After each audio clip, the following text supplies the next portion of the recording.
खुलुमबाय बे समाव बडलेण्ड इंखं टेलिभिजननि स्टुडिअआव मिथिका नार्जारि दिनैनि गाहाय रादाबफोराव दङ। 2020 मायथाइनि गोजोन गोरोबथानि उनाव बडलेण्डआ मोनसे गोदान मुगानि साखि बुंदों नरेन्द्र मदि। मणिपुराव गोबां बिबांनि हाथियार बोखांनो हादों। महारानी लक्ष्मीबाई मेडिकेल कलेज आरो हस्पिटालाव हरखाब अर खामनानै 60 जोनोम जागोदान गथ'फोरनि जिउ खहा। सेफा हस्पिटालाव हिंसायारि जाथायजों 4 सुबुंफोर थैदों।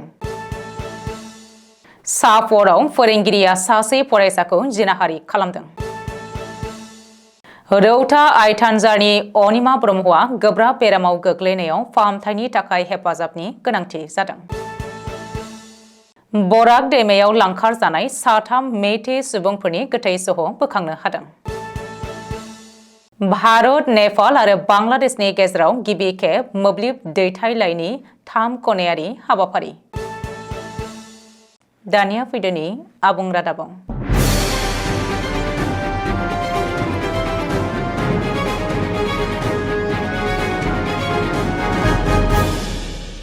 हादोरनि राजथावनि गोदान दिल्लीआव थानाय साई इन्दिरा गान्धी स्पर्ट्स कमप्लेक्सआव गिबि खेब बडलेण्ड महोत्सवखौ बेखेवनानै गाहाय मन्थ्रि नरेन्द्र मदिआ 2020 मायथाइनि जारिमिनारि गोजोन गोरोबथानि उनाव हिंसाखौ नागारनाय आरो गोजोननि लामा लानायनि थाखाय बर' हारिनि सुबुंफोरखौ बाख्नायदों। बे हाबाफारियाव बाहागो लानानै गाहाय मन्थ्रि मदिआ बुंदों दि गोलाव बोसोर सोलिबाय थानाय हिंसाजों लोगोसे गोबां सुबुंफोरा थैनि बानांजों बुंफबनायनि उनाव बर' हारिया गोबां बोसोरनि उनाव मोनसे फोरबो फालिगासिनो दं होननानै बिबुंथि होयो।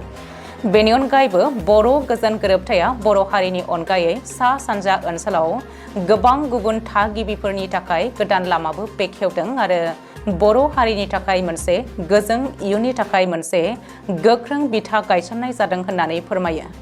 मख'नो गोनांदि गाहाय मन्थ्रि नरेन्द्र मदिआ बडलेण्ड महोत्सवआव बाहागो लानानै बडलेण्डनि जौगानायनि गोहोमखौ नुनायनि उनाव गोसोआ गोजोननाय बाथ्राखौबो फोरमायदों। बे हाबाफारियाव गाहाय मन्थ्रिखौ गोबां सुबुंनि रोजाबगिरिफोरनि सुबुं मोसानायजों मान होनायखौ नुनो मोन्दों।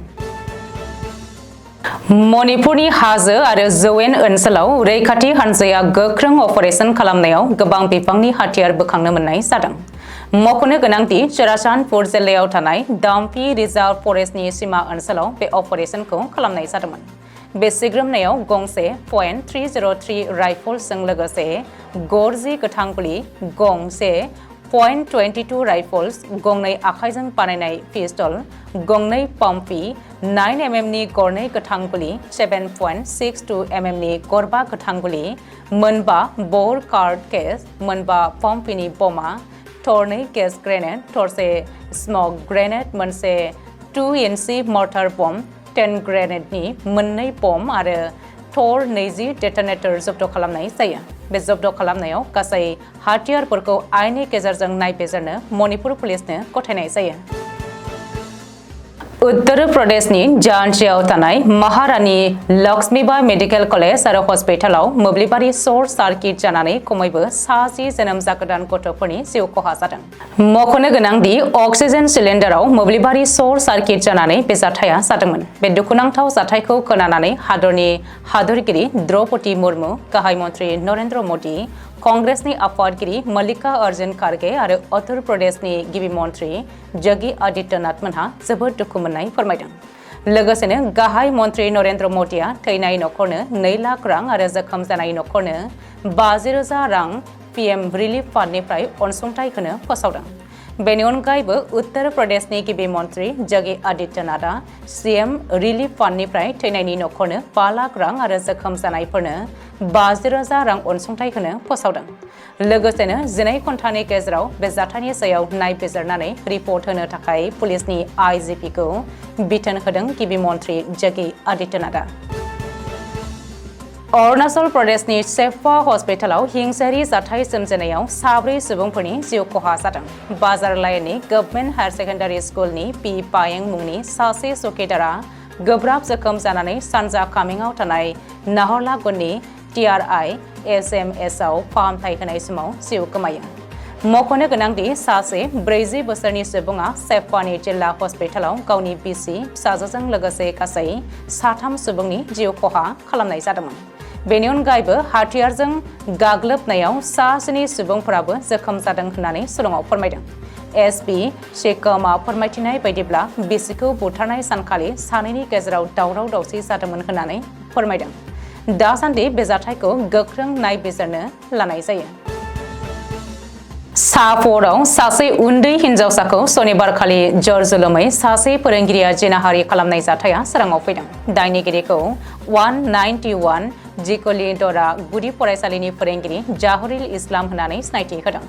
मिथिनो मोननाय बायदिब्ला रां लुबैथि होनानै हिनजावसाखौ गोबाव समनिफ्रायनो जिनाहारि खालामबोदों।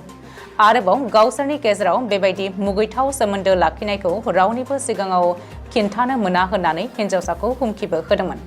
फोरोंगिरिनि गाज्रि आखु दिन्थिनायनि जाहोनाव फरायसाफोरा लासै लासै फरायसालियाव फैनायखौ बन्द खालामनायाव बिमा-बिफाफोरा सोमोनांदोंमोन। बबेखानि गथ'सा सानखालि सासे फरायसाखौ जिनाहारि खालामनो नाजानायाव लंफर्ड जाहिरुल इस्लामखौ हमनो हायो। पुलिसनो कमप्लेन होनायनि उनाव बेनि बेरेखायै पक्स' आइननि दफा 75/76/351 साब क्लज C साब क्लज 3 BNS 10 नि गेजेरजों पुलिसा खानो हायो। अदालगुरि जिल्लानि रौता आइथानजार गामिनि थागिबि गुनाराम ब्रह्मनि अनजालि बिसि 44 बोसोर बैसोनि आइजो अनिमा ब्रह्मआ आथिखालाव किडनिनि बेरामाव गोग्लैनांनायाव नखरनिया राङारि बिथिङाव हालाय-हाफाय जानांदों। थांनाय जुलाइ 2024 मायथाइनिफ्राय दासिमाव गुवाहाटी नोगोरमानि क्रिटिकेल केयार हस्पिटालाव फाहामथाय लागासिनो दङ। जाहोनाव गोबां रां खरसा जानायलाय नखरनिया आथिखालाव जोबोद हालाय-हाफाय जानानै रायजोनि हेफाजाब लुबैदों। बेनिखायनो सुबुंथिनि नोजोरजों गावबा गावनि गोसो बायदियै हेफाजाब होनो हानायफोरा एफा एनैब्लाबो गाहायाव होनाय फिसाज्ला देबजित ब्रह्मनि गुगोल पे नाम्बार 9954458446 आरो QR क'डनि जोहै हेफाजाब होनो हागोन होननानै गंग्लायै खावलायदों।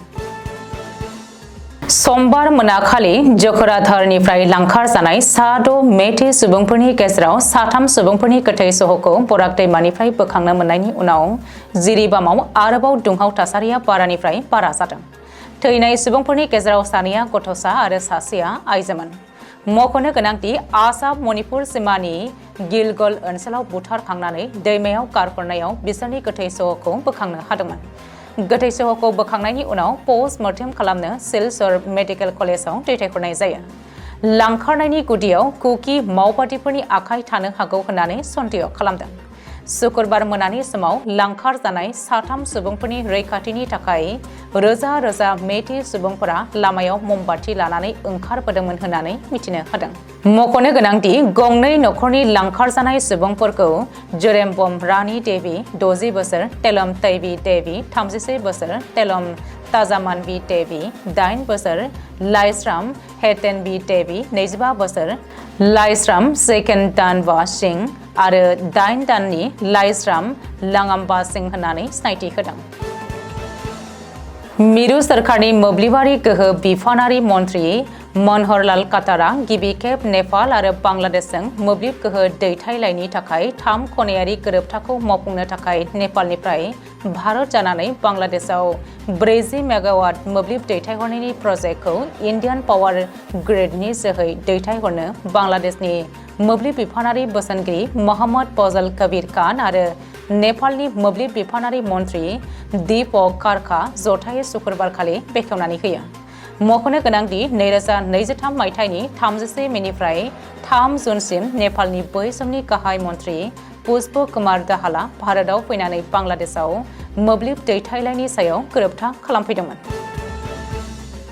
दिनैनि रादाबा एसेनोसै, गोजोन्थों।